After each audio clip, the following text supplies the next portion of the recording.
Hello friends, जैसे कि friends आप जानते हो 1 अप्रैल 2026 से आपका जो है न्यू सीजन शुरू हो चुका है और अभी आगे जो है आपका जैसे इनकम टैक्स रिटर्न फाइल करने का सीजन जो फ्रेंड्स शुरू होने वाला है। और गवर्नमेंट ने friends financial year 25-26 assessment year 26-27 के लिए आईटीआर फॉर्म को नोटिफाई कर दिया गया फ्रेंड्स। तो आज की छोटी सी वीडियो में हम ये देखेंगे कि आपके लिए कौन सा। तो चलते हैं फ्रेंड्स सीधा टॉपिक पर। ठीक है फ्रेंड्स, सबसे पहले आता है फ्रेंड्स आईटीआर 1, जिसको सहज भी बोलते हैं फ्रेंड्स। अगर अगर अगर किसी की इनकम फ्रेंड्स 50 लाख तक है, अगर किसी की इनकम 50 लाख तक है फ्रेंड्स, तो वो इस आईटीआर को फाइल कर सकता है। और क्या क्या इसमें इनकम कंडीशन होने वाली वो मैं आपको बता देता हूँ फ्रेंड्स। तो आईटीआर 1 फ्रेंड्स वो व्यक्ति जो है वो एसएससी फाइल कर सकता है जिसकी इनकम 50 लाख तक हो और इनकम ऑफ सोर्स सैलरी या पेंशन से हो। 2 हाउस प्रॉपर्टी फ्रेंड्स में दिखा सकता है। एंड 2 हाउस प्रॉपर्टी की जो डिटेल ये कंडीशन है ये इस बार से आई है, बिल्कुल न्यू है।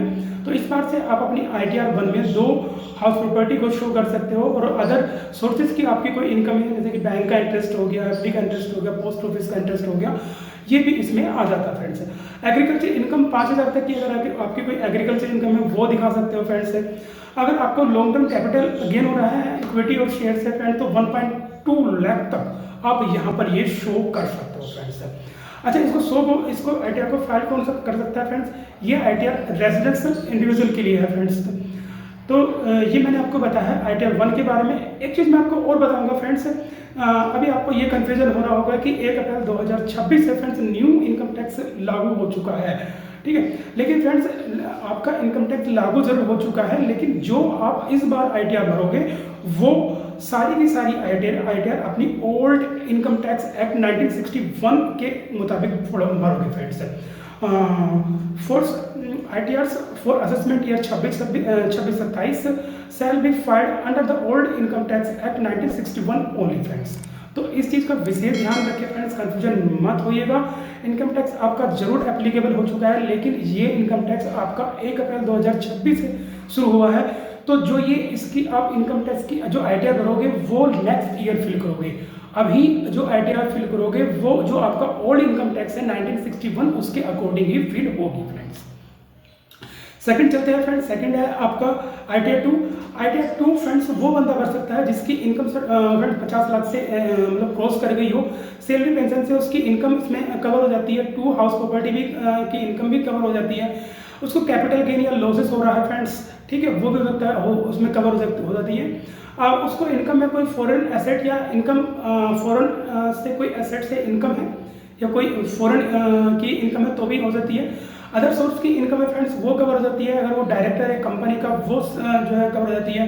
अगर एचडीएफसी स्पेशल रेट इनकम है कोई इसकी तो वो भी आपकी इसमें कवर हो जा सकती है।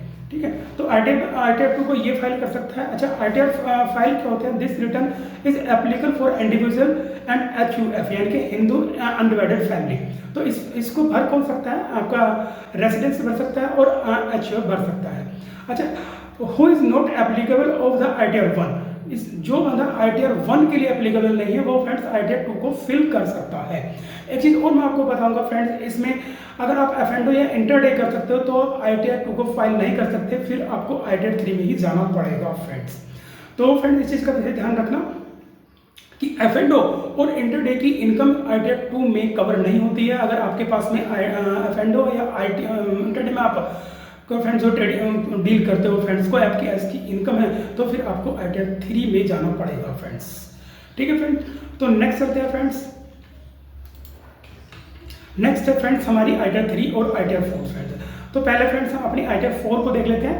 तो आईटीआर 4 फ्रेंड्स बंदा कौन भर सकता है? जैसे फ्रेंड्स अपनी जिसकी बिजनेस हो, स्मॉल बिजनेस हो या आपका उनका कोई प्रोफेशन से इनकी प्रोफेशनल हो और अपनी इनकम को वो प्रेजेंटिव टैक्सेशन में दिखाना चाहते हो फ्रेंड्स है। ठीक है, वो जो है बंदा वो व्यक्ति या वो फर्म जो है अपनी आईटीआर 4 जो है चूज कर सकते हैं फ्रेंड्स।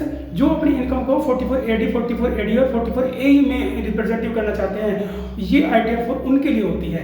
इसमें कवर जो होती है आपकी इनकम सैलरी पेंशन की होती है, 2 हाउस प्रॉपर्टी होती है, अदर सोर्सेज होती है और आपका एलटीजीएस भी कवर होता है 1.2 लाख का फ्रेंड्स।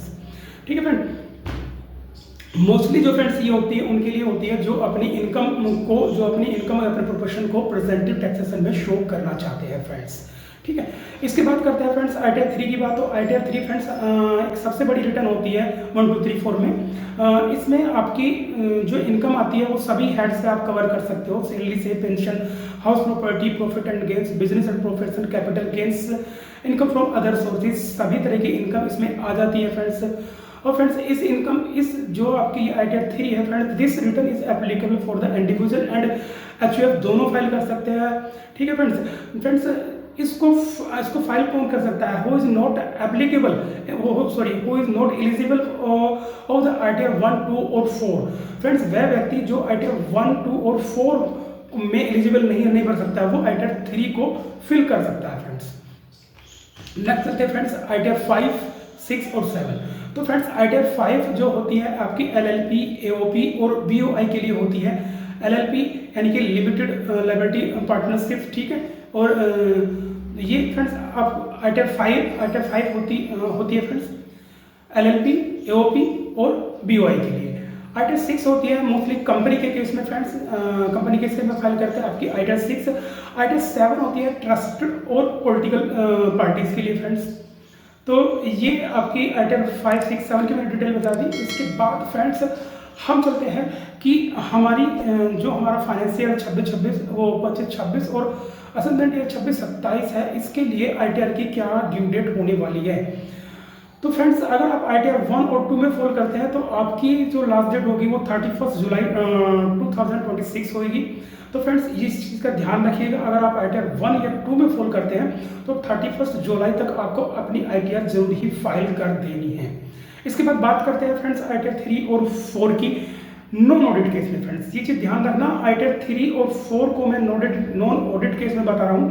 अगर आप ऐसे बंदे हो कि ITR 3 और 4 तो भर रहे हो लेकिन आपका ऑडिट नहीं हो रहा है, तो आपकी इस डेट को कर दिया है फ्रेंड्स 31 अगस्त 2026, यानी कि 1 महीने का आपको रिलीफ दे दिया है कि अगर आप ऐसे बंदे हो जिनका ऑडिट नहीं है और आप ITR 3 और 4 को भर रहे हो तो आप 31 अगस्त तक अपनी ITR को फिल करा सकते हैं फ्रेंड्स।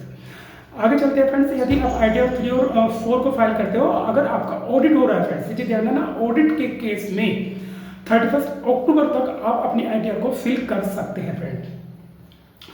ठीक है, इसके बाद में चलते हैं फ्रेंड्स, अगर आपका रिक्वायरमेंट ट्रांसफर प्राइसिंग के केस में अगर आपकी जो है ITR है तो इसकी डेट रहने वाली है 30 नवंबर 2026 फ्रेंड्स।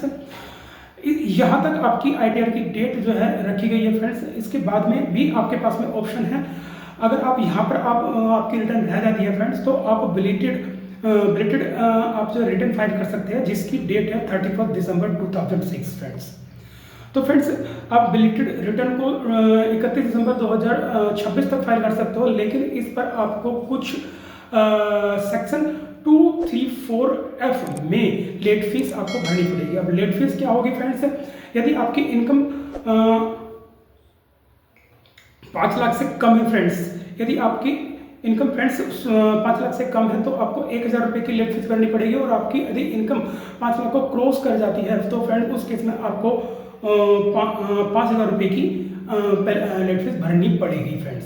तो ध्यान रखना फ्रेंड्स, बिलेटेड रिटर्न के केस में अगर आपकी 5 लाख से कम है तो 1000 रुपये की फीस लगेगी आपको, यदि आपकी इनकम 5 लाख को क्रॉस कर जाती है तो आपको 5000 रुपये की लेट फीस लगेगी फ्रेंड्स। इसके बाद में फ्रेंड्स बात करते हैं रिवाइज रिटर्न की। अगर आप अपनी रिटर्न को रिवाइज करना चाहते हो, यहाँ पर मैं एक चीज़ और बताऊंगा फ्रेंड्स, बिलेटेड रिटर्न को फ्रेंड्स आप ये एक बार ही भर सकते हो, लेकिन रिवाइज रिटर्न आप कभी कितनी बार भी कर सकते हो। तो जो इन्होंने रिवाइज रिटर्न की जो है आपकी डेट दी है वो 31 मार्च 2027 दी है। यहाँ पर भी आपको काफ़ी रिलीफ मिल चुका है रिवाइज रिटर्न के केस में, लेकिन इसमें भी एक छोटा सा ट्विस्ट है फ्रेंड्स।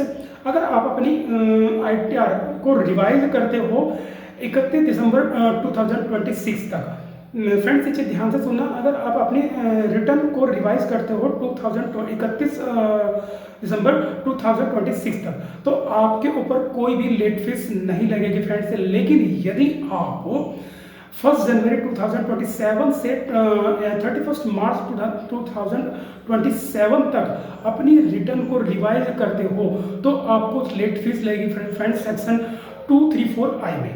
और वो 234I में जो लेट फीस लगेगी वो सेम है जो बिलेटेड रिटर्न के केस में लगती है। यानी कि अगर आपकी इनकम 5,000 तक 5 लाख है तो 1,000 रुपये लेट फीस लगेगी, और अगर आपकी इनकम 5 लाख से क्रॉस कर चुकी है तो फिर आपको 5,000 रुपये की रिवाइज रिटर्न में भी आपको लेट फीस देनी पड़ सकती है फ्रेंड्स। इसके बाद बात करते हैं अपडेटेड रिटर्न की फ्रेंड्स। तो अपडेटेड रिटर्न को फ्रेंड्स आप कर सकते हो 4 साल तक, यानी कि 31 मार्च 2031 तक। ये क्या होता है फ्रेंड्स, यानी कि 4 year from the end of the relevant assessment year. तो जो असेसमेंट ईयर होता है उसके 4 साल तक आप अपनी रिटर्न को अपडेटेड रिटर्न में फाइल कर सकते हो। तो जो इसका जो हमारा करंट फाइनेंशियल जो हमारा असेसमेंट ईयर है 26-27, इसकी डेट बैठेगी 31 दिसंबर 2031 फ्रेंड्स। तो फ्रेंड्स ये जो है हमारी ITR फाइलिंग की डेट थी फ्रेंड्स, जो मैंने आपको समझाई है फ्रेंड्स। इसके बाद बात कर लेते हैं फ्रेंड्स आपको क्या रिबेट मिलने वाली है और क्या स्टैंडर्ड डिडक्शन मिलने वाली है।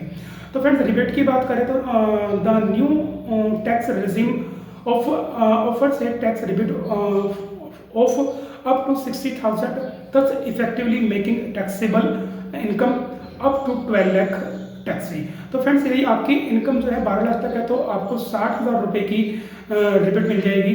और यही अगर हम रिबेट बात करें पुराने ओल्ड टैक्स रिजीम में तो वहाँ पर ये मिलने वाली है आपको 12,500 की फ्रेंड्स। अच्छा, इसमें एक चीज़ और है फ्रेंड्स जो नोट करने वाली इंपॉर्टेंट है। Rebate is not allowed for the incomes taxed is specified as a special rate such as capital gains under section 111A and 112A। तो फ्रेंड्स अगर आपको कोई ऐसी इनकम होने वाली है जो स्पेशल रेट के थ्रू होती है फ्रेंड्स, तो उस केस में आपको ये रिबेट नहीं मिलने वाली है। तो इस चीज़ का विशेष ध्यान रखें फ्रेंड्स। इसके बाद करते हैं बात करते हैं फ्रेंड्स स्टैंडर्ड डिडक्शन की, कि आपको स्टैंडर्ड डिडक्शन क्या मिलने वाली है। तो a flat standard deduction is available to standard taxpayers and pensioners under the head of income tax salary for financial year 2025-26 the standard deduction under. तो friends आपको जो स्टैंडर्ड डिडक्शन मिलने वाली है न्यू टैक्स रेजिम में 75,000 की मिलने वाली है फ्रेंड्स। अगर फ्रेंड्स आप एक सैलरी पर्सन है या पेंशनर है तो friends new income tax regime में आपको 75,000 की स्टैंडर्ड डिडक्शन मिलने वाली है। और यही अगर आप ओल्ड टैक्स रेजिम को चूज करते हैं तो ये इनकम डिक्रीज होकर 50,000 की रह जाएगी। तो फ्रेंड्स एक छोटा सा वीडियो था जिसमें मैंने आपको फाइनेंशियल ईयर 25-26 असेसमेंट ईयर 26-27 में कौन सी आपके ITR फल आपके लिए एप्लीकेबल होने वाली है, क्या उनकी ड्यू डेट होने वाली है और क्या आपको रिबेट मिलने वाली है फ्रेंड्स, ये आपको मैंने समझाया फ्रेंड्स। अगर वीडियो अच्छी लगी है तो फ्रेंड वीडियो को लाइक शेयर करना मत भूलिएगा। और अगर ऐसी आप इन्फॉर्मेटिव वीडियो चाहते हैं तो फिर हमारे चैनल को सब्सक्राइब करना मत भूलिएगा फ्रेंड। तो मिलते हैं फ्रेंड नेक्स्ट वीडियो में नेक्स्ट टॉपिक के साथ, तब तक के लिए थैंक यू फ्रेंड्स।